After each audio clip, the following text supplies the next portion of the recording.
Hello everyone, and here, the little Frenchie in Big Texas. Welcome to my channel. So today we are going to talk about the energy crisis in Europe and where we stand right now.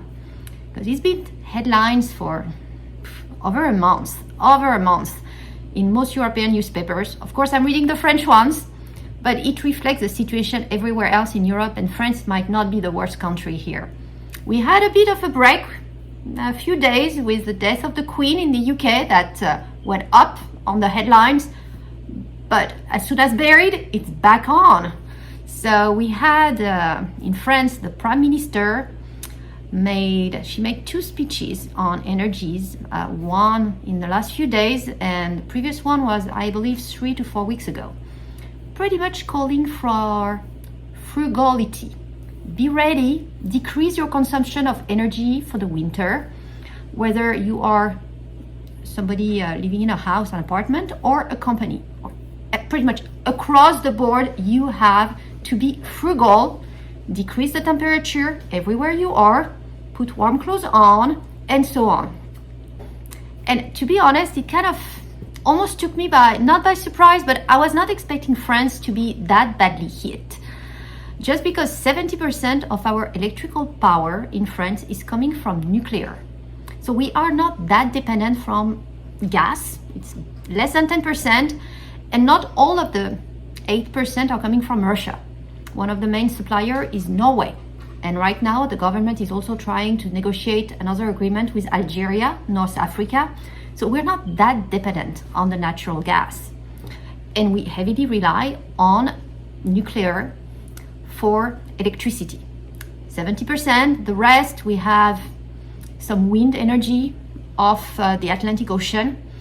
We have some hydropower, but with the drought this year, that's probably not producing much, unfortunately. It's a series of events pretty much accumulating here. But the worst is the nuclear. I did not know the state of our reactors. We have 56 total in France, 56 nuclear power plants. Out of these 56, right now, we have 32 not working, more than half. This is huge. Some of them are in maintenance, so that's a good thing. It happens. Preventive, I hope. Probably not all of them. It was the summer, so we don't have that much AC going in Western Europe, so pretty much less energy needed than in the winter to heat the houses, so probably a good time to do preventative maintenance. But it's not all for maintenance. Quite a few of them have corrosion, which it requires a lot more work to fix. And so they all belong to the French electricity company that used to be partially private, that the government bought back again. So right now it's 100% public, and the government pretty much ordered that French electrical company to put the reactors back in place, run them for the winter. So not too sure what I prefer. I would prefer, besides being cold or being radiated, between the two, because the corrosion factor, it doesn't play well. So we will see. The company is putting a schedule to put them back each month, a few more, finishing in February next year, hoping to fix the maintenance issues they've had on these power plants. So just a few months, a lot of pressure. At the same time, the French have reopened a coal factory on the east side at the border with Germany to start producing power as well. So restarting something that was closed. So all the green initiatives, they're being put back in the closet right now just to face the winter ahead. And same applies for Germany. Germany had the goal to shut down all their nuclear power plants, and they only had a few left, I think 2 or 3. And right now they're prolonging their lives, saying, well, we're not going to shut them down yet. Yeah, we need them too much, because Germany is in worse shape because they're highly dependent of the Russian natural gas to produce electricity. So European talks, government talking. So what I read is that there might be an agreement between the French and the Germans for us, the French, to get electricity from the Germans in exchange for us providing them gas. So it's a trade here. But it's a trade in a situation that's pretty dire. So aside from all these measures to try to produce as much as possible and putting everything back on, even going back to the old dirty and not green methods to produce electricity. So government is taking measures, and including in these measures, they asked the companies to decrease, hold on, that was interesting, the temperatures in their office and all the premises to 19 degrees Celsius. That is 66 degrees Fahrenheit. To me, this is freezing cold. I mean, if you work in a warehouse, moving boxes around, you can put a sweater, tennis shoes, and so on, that might work. You might be okay. But if you sit in an office, a cubicle, in front of a computer all day without moving, this is so cold, you're gonna get sick unless you put on your ski suit with gloves. That was, whew, when I saw that, And there's a series of other measures, including super tax on the super profit for the energy companies. So they still have to define what are the super profits, but I believe they're going to base it on past financial performance over the last quarters to see if it's more. They're going to tax the additional performance, meaning if they make too much money, they're going to have to give back to the state, who's going to help the most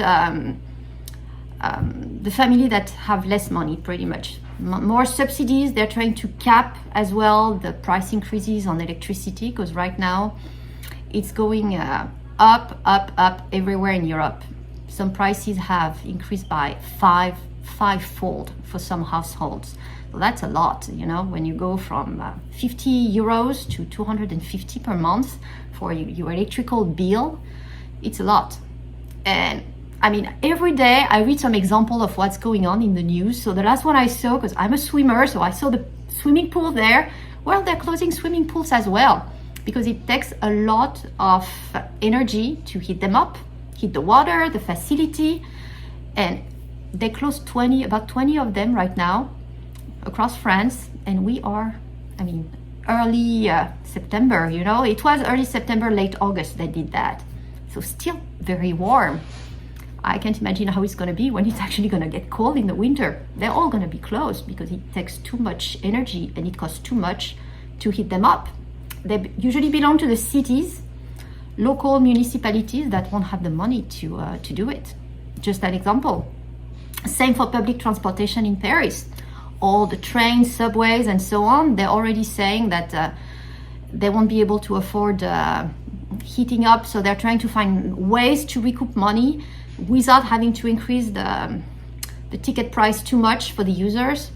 But it's all the same, all in that direction. So much price increase, not being able to sustain it and pay for it, and having to really decrease temperature. And so it's really not looking too good. I did not think it was that bad in France with the nuclear reactors, but it is. So that's just one example. As I said, it is not the worst country in Europe. Others are a lot more dependent on the Russian gas, especially when you look on the eastern side of Europe, where it even gets colder. So that is going to be a very harsh winter. And the other day I was reading an American newspaper, actually, article, seeing that Russia is actually building up another pipeline to sell their gas, but instead of going west, that pipeline is going to go east to China, because right now they're not selling to Europe, so they've got all this excess gas. They want to make money, so it's going to go to their friend on the other side, on the, well, did I say east-west? Well, I don't know, depending on how you look at the globe, which way. But anyway, instead of Europe, it's going to go to China. So that's where we are in Europe. Let's see how things go here in the US, because very often what's happening over there, you know, it takes time, but it comes here. And we've got our issues here as well. We had some very severe droughts that affect the hydropowers. We rely on the wind more and more, but we need the wind. In Texas 2 years ago, we were very much hit by the hard freeze, and the wind turbines on the west side of Texas were frozen and could not run. So it's We are very fragile anywhere we are in the world. Europe is a clear example here. One main supplier shuts down and the whole domino chain is going down. So hoping it won't get too cold this winter. That's something to hope for them, and that people have alternative solutions, especially the ones living in houses, maybe with a wood stove, a chimney, being able to burn fire, having stocked up on wood would probably be a good thing at this point. Might be already too late for the wood, but yeah, stocking up. And for the ones living in apartments, this is much tougher because you cannot light a fire. You've got no other option than staying warm the way you can at home. What I've seen in Texas happening during the hard freeze, for some people that did not have generators and no way to heat up their apartment or houses, some of them had tents because they used to camp, and they pretty much set up a camp, tent, sleeping bag and everything, the whole family together to keep warm in probably the most isolated room in the house. And that actually worked to keep them warm for a few days. So that's not sustainable over time, but for a few days it can help you survive some cold temperature without heat. So just some thoughts here. But I will share with you some more information and articles, some of them in English. I will put the French ones at the end, just to give you some additional information on the situation over there. That's not looking too good. So be safe and be prepared.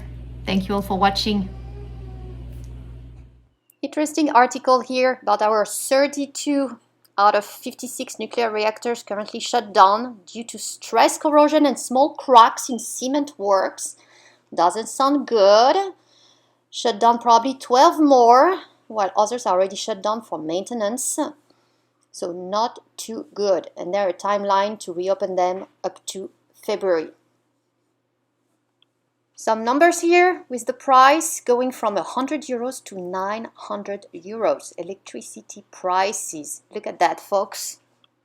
On this one, the French Prime Minister commented on our nuclear reactor and mentioned the possibility of rolling blackouts during the winter in case they cannot restart all these nuclear reactors currently shut down. Some more precise number here on our electrical power in France, 67% coming from nuclear energy, more than any other country, and only about 7% from gas. This one on the coal plant that might be restarted. Some interesting information on this one, which is in French. Some words from the operator of the electrical grid saying that France has absolutely no flexibility left given the corrosion of the nuclear power plants. It's going to cost 29 billion euros in 2022 to fix these plants, which also going to reflect on all the electricity invoices. And here is an example of Apple producer farmer that's seen its invoice multiplied by 10 because he's keeping the apples in the fridge, which requires electricity to operate. Crazy, right? Here, the French president talked about European solidarity to exchange gas for electricity between France and Germany, what I was mentioning earlier. But he's in no comfortable situation either. Here, Emmanuel Macron doing this trade agreement with Germany. So that's the article that caught my attention about the swimming pool being closed due to high cost